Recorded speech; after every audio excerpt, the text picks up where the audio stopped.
হরে কৃষ্ণ, রাধে রাধে। আমি গীতা, গীতার কথায় আপনাদের সুস্বাগতম। আজকে আরেকটি ভিডিওতে গীতার অষ্টাদশ অধ্যায়ের 51 নম্বর শ্লোকটি পাঠ করছি। আপনারাও কিন্তু আমার সঙ্গে অবশ্যই পাঠ করবেন।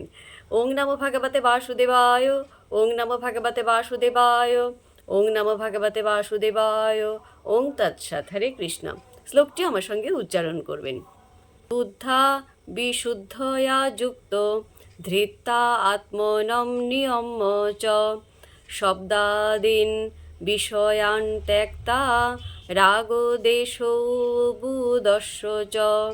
অনুবাদ: বিশুদ্ধ বুদ্ধিযুক্ত হয়ে মনকে ধৃতির দ্বারা নিয়ন্ত্রণ করে, শব্দ আদি ইন্দ্রিয় বিষয়সমূহ পরিত্যাগ করে, রাগ ও দ্বেষ বর্জন করে। তো ভক্তগণ, এমনি করে প্রতিদিন একটি করে গীতা শ্লোক পাঠ করুন আর এই দুর্লভ মানব জনমকে ধন্য করুন। আর আমাকে কমেন্ট করেছেন কৃষ্ণেন্দু হাজরা, মিঠুন সাহা, মুক্তা দেবনাথ, মেধা মৈত্র, গৌতম ঘোষ। সবাইকে অসংখ্য ধন্যবাদ আমাকে কমেন্ট করার জন্য। সবাই আমাকে রাধে রাধে জানিয়েছেন, আপনাদেরকেও রাধে রাধে। হরে কৃষ্ণা, হরে বল।